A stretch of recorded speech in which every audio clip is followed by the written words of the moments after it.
আমি অন্তরাত্মা ছবির পরিচালক ওয়াজেদ আলী সুমনের সঙ্গে কথা বলছি। ঈদে ছবিটি রিলিজ হচ্ছে, বেশ ভালোভাবেই তিনি সেই ব্যস্ততার ভিতরেই আপনাদের জন্য সময় দিয়েছেন। আচ্ছা সুমন ভাই, এবার ঈদে শাকিব খানের প্রায় বলতে গেলে শাকিব কেন্দ্রিক, অর্থাৎ কেন্দ্রীয় চরিত্রে তো শাকিব যেখানেই অভিনয় করুক না কেন, দুটি ছবি রিলিজ হচ্ছে। একটি হলো বরবাদ, আরেকটি হলো আপনার অন্তরাত্মা। এই ব্যাপারে আপনার প্রতিক্রিয়া কি? ছবি তো ঈদ ওপেন, যে কেউ আসতে পারে, এখানে তো কোনো বাধা থাকার কথা না। এবং ছবি রিলিজ হবে, আমি কারো ছবি খারাপ বলবো না, ভালো বলবো না। আমি আমারটার কথা বলতে পারি যে আমার যে ছবি অন্তরাত্মা, এটা ঈদেরই ছবি এবং আলহামদুলিল্লাহ ছবি খুব ভালো হয়েছে। ছবির কালার কারেকশান, ব্যাকগ্রাউন্ড, গল্প, এবং আরেকটা কথা বলে রাখি মনে ভাই, ছবিটা হচ্ছে সত্য ঘটনা অবলম্বন। আচ্ছা। এবং ছবিটার স্টোরি লেখার আগে আমরা স্ক্রিপ্ট রাইটার ফেরারি ফোরাতকে নিয়ে পাবনা যাই, এবং যার ঘটনা উনি আমাদেরকে নিয়ে বিভিন্ন লোকেশনে যান। উনি কোন কলেজে পড়তেন, কোন চা দোকানে, টং দোকানে বসে চা খেতেন, উনি ওনার অ্যাক্টিভিটিস কী কী ছিল, সমস্ত কিছু আমরা এটা ডিসকাশন করছি প্রায় 1 মাস ধরে। এবং ঘুরে ঘুরে লোকেশানগুলো দেখছি যে কোথায় কোথায় শুটিং করবো, ওনার কী চাওয়া, এরকম আর কি। আমি আরেকটা কথা বলতে চাই ইমরুল ভাই, সেটা হচ্ছে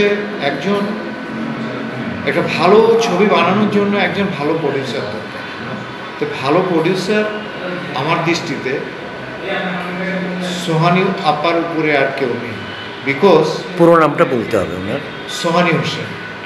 সোহানি হোসেন, ওনার উপরে আর কেউ নেই। ওনাকে আমি আপা ডাকি এবং ওনাকে আমি যথেষ্ট শ্রদ্ধা করি। উনিও আমাকে প্রচণ্ড রকমের ভালোবাসেন, বিকজ ওনার সঙ্গে আমার আন্ডারস্ট্যান্ডিংটা অনেক ভালো। আমাকে বারবারই উনি বলে যে ভাই সব কিছু বেস্ট হতে হবে, কোনো কিছু লেগিংস রাখেন, সব বেস্ট আর্টিস্ট নেন, বেস্ট ক্যামেরাম্যান নেন।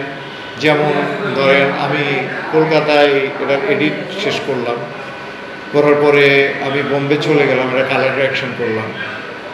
ওখান থেকে আবার ভিএফএক্সের কাজের জন্য আমি চেন্নাই গেছি, চেন্নাই থেকে ভিএফএক্সের কাজগুলো করালাম স্পেশালি। তো এইরকম আর কি, একটা ভালো ছবি বানানোর জন্য একজন ভালো প্রডিউসারের সাপোর্ট লাগে, সেটা আমি সোহানি আপার কাছ থেকে পেয়েছি। আচ্ছা, শাকিব খানের প্রতিক্রিয়াটা কি আপনার ছবি নিয়ে? না, আমার ছবি নিয়ে শাকিব খানের প্রতিক্রিয়া আমি কোথাও এখনো দেখি নাই বা পাই নাই। আপনার সঙ্গে কি কথাবার্তা হয়েছে তার? না, আমার সঙ্গে কোনো কথাই হয় নাই, বিকজ আমি ছিলাম না, দেশে ছিলাম না, আমি দেশের বাইরে ছিলাম, ওর সঙ্গে কোনো কথা হয় নাই। তবে আমার জানা মতে সাকিবের এটা খুব আদরের একটা ছবি, এবং এই ছবিতে ও বহু এফোর্ট দিচ্ছে, যেটা হচ্ছে ও প্রতিনিয়ত গল্পের মধ্যে ডুবে থাকতো। আমরা যখন গল্প রেডি করি তখন ও 10 থেকে 12 দিন আমাদের সঙ্গে ছিল, এবং গল্প নিয়ে ডিসকাশন, এই ফেরারি নিয়ে বসা, তারপরে যে কাহিনীকার ওনার কাহিনী লিখছে, কাহিনী কিন্তু সোহানি আপা। ওনার কাছ থেকে গল্পটা আমরা শুনছি, শোনার পরে উনি আবার এটা নিয়ে বসার পরে আমরা গল্পটা সাজাইছি, লাইন আপ করছি, করার পরে সাকিবকে নিয়ে আবার বসছি। তো এরকম সাকিবের সঙ্গে আরেকটাও আমি ওর কথা না বললেই না, যেটা হচ্ছে সবুজ মেকআপ ম্যান।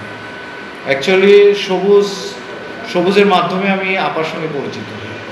তো সবুজ যথেষ্ট সাপোর্ট দিছে, সাকিব যথেষ্ট সাপোর্ট দিছে, এবং শুটিং ডেডিকেটেডলি হতো। আচ্ছা, আপনার অন্তরাত্মার বিষয়টা, অন্তরে যে আত্মা আছে সেটা নিয়ে আমি পরে আলোচনা করি। আগে অন্য একটি কথা জানতে চাই, সেটা হলো এই যে সাকিবকে নিয়ে যে আপনি ছবিটা বানালেন, হ্যাঁ, আপনার এই ছবিতে সাকিব তো একজন ভালো পারফর্মারের ব্যাপারে কোনো সন্দেহ নেই।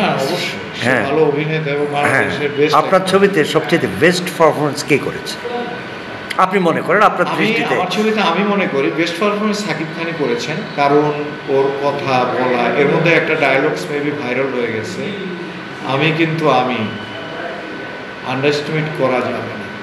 হ্যাঁ, আচ্ছা আচ্ছা আচ্ছা, ঠিক আছে। হ্যাঁ হ্যাঁ, আমি কিন্তু আমি, এটা আমাদের ট্রেলার টিজার যে আমরা লঞ্চিং করছি, এখানে কিন্তু আপনারা দেখেছেন, এর মধ্যে দর্শক দেখেছে। হ্যাঁ তো এরকম অনেক ডায়লগসই আছে, যেটা ডায়লগস, এই ছবির ডায়লগসগুলো অনেক স্ট্রং আচ্ছা, এবং মানুষের মনে গেঁথে যাবে, দর্শক যারা আছেন তাদের মনে গেঁথে যাবে। এবং ছবিটা এত ক্লিন এবং এত ভালোবাসার একটা ছবি, আপনারা যদি না দেখেন মিস করবেন।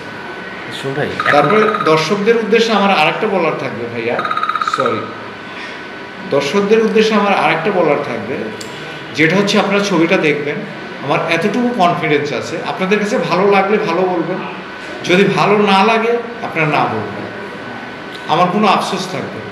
তবে আমার কনফিডেন্স আছে আপনারা দেখে ভালো বলতে বাধ্য। সুমন ভাই, এখন পর্যন্ত হল কটা পাইছে? হল এ পর্যন্ত আমরা সিনে কমপ্লেক্স ছাড়া 20টা হল পেয়েছি, সিনেপ্লেক্স সহ না সিনেমা সিনেপ্লেক্স বাদ দিয়ে বাদ দিয়ে 20টা হল 20টা হল অলরেডি পেয়েছি। আচ্ছা, বরবাদ পেয়েছে 120 বা 22, 110 সিঙ্গেল স্ক্রিন। আচ্ছা, এই ইয়ে সহ আপনি পেলেন 20 বা 21। না, বরবাদের প্রমোশনটা আসলে অ্যাকচুয়ালি আমাদের মুভিটার প্রমোশনটা আমরা ওইভাবে করতে পারি নাই, বিকজ মুভিটার কাজ শেষ করতে পারি নাই যে আদৌ আমরা মুভি আসতে পারবো কিনা। যখন দেখলাম যে না, মুভিটা আসতে পারবো, তখন থেকে আমরা প্রিপারেশন নিই যে না, ঈদে আসা সম্ভব। কারণ এত ভালো একটা মুভি ঈদ ছাড়া, ফেস্টিভ্যাল ছাড়া এটা রিলিজ করলে, মানে একটা ছবি ধরেন ঈদে রিলিজ আর নর্মাল টাইমে রিলিজ এক কথা না। একটা ছবি যখন ঈদে রিলিজ করবেন, এটা ধরেন আমরা ঈদের দিন কি আমরা নতুন জামা কাপড় পরে একটু ছবি দেখতে যাই, ছবি দেখি, মজা পাই, এরকম আর কি।